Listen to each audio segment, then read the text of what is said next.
The scene begins with a heavy, rhythmic thudding sound against a wooden floor.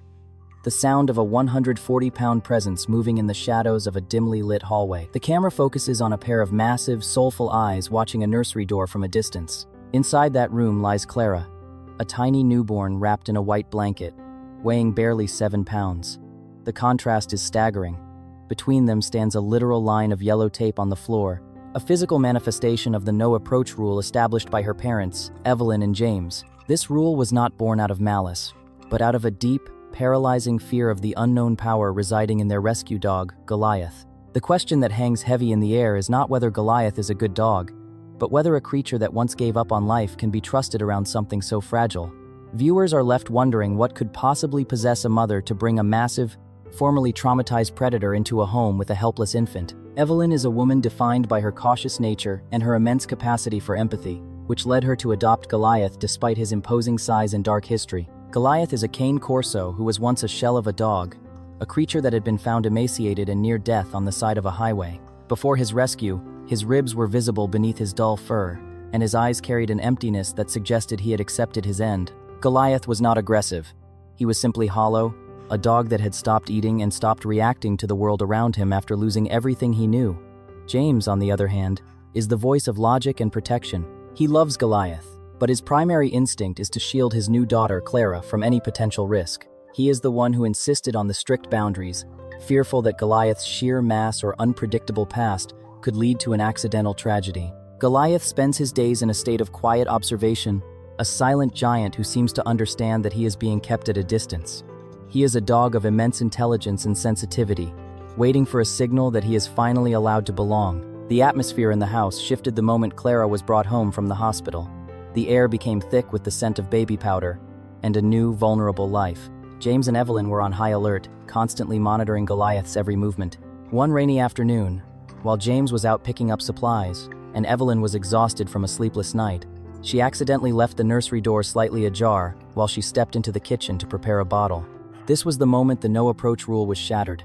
Goliath, who had spent weeks watching from behind the yellow tape, saw his opportunity. He did not lunge or bark. He moved with a ghostly silence that belied his 140-pound frame. Evelyn looked up from the counter, and her heart stopped. The hallway was empty. The nursery door was wide open. She dropped the bottle, the sound of shattering glass echoing through the quiet house, and ran toward the room, her mind racing through the most terrifying scenarios imaginable. What she found inside would change her perception of Goliath forever and redefine the meaning of protection in their home. To understand why Goliath was so moved by the infant, one must look at the tragedy of his former life. Goliath had belonged to an elderly veteran who lived a solitary existence in a small house outside the city. For 8 years, they were a team of two, inseparable through every season. When the man passed away suddenly, Goliath was left alone in the house for days before being discovered. The trauma of that loss caused him to shut down completely. When he was eventually taken to a shelter, he was described as a last-chance case because he refused to eat or engage with anyone. His ribs became prominent, and he spent his days facing the back of his kennel, waiting for a person who would never return. It was only through the extreme patience of a young volunteer that he began to eat again, one small piece of food at a time. Goliath's pain was not a result of a mean spirit, but of a broken heart. He understood the concept of vulnerability because he had lived it. He knew what it felt like to be abandoned and helpless. When he looked at Clara, he didn't see a target. He saw a fellow soul who needed the very thing he had lost, a guardian who would never leave. The transition from a broken rescue to a family protector was not an overnight miracle. It was a slow, deliberate process of rebuilding trust. After the nursery incident, where Evelyn found Goliath simply sitting motionless beside the crib, watching the baby with intense focus, the rules began to soften. Evelyn started allowing Goliath to be in the same room as Clara, provided he remained in a downstay position. She noticed that Goliath's demeanor changed whenever the baby was near. The vacant look in his eyes was replaced by a sharp, intelligent alertness. He began to regain his physical strength, his coat becoming glossy and his muscles filling out as his spirit revived. James, initially skeptical, began to see that Goliath was practicing a form of extreme self-control. The dog would wait until he was invited to move, and he would approach the baby with a gentleness that seemed impossible for a creature of his size. Goliath became a shadow to the family's routine. He would wait by the door when James left and lie at Evelyn's feet while she nursed Clara. The healing was mutual. As Goliath found a new purpose in life, the family found a sense of peace they hadn't realized they were missing. The true test of Goliath's nature occurred during a severe summer storm.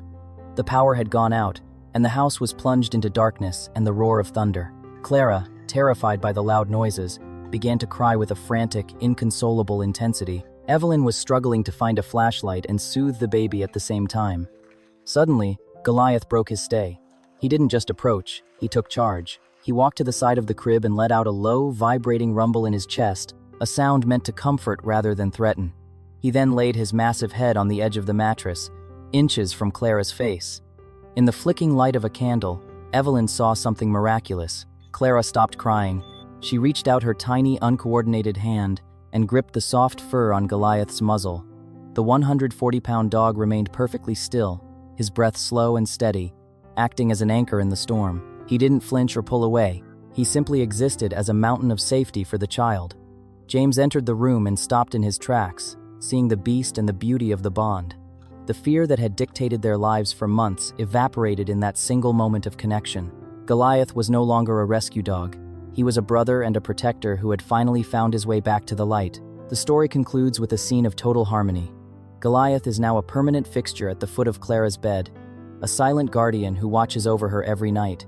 The no-approach rule has been replaced by a relationship of profound trust. Clara, now a toddler, uses Goliath's sturdy frame to help her balance as she takes her first steps, and Goliath adjusts his pace to match hers perfectly.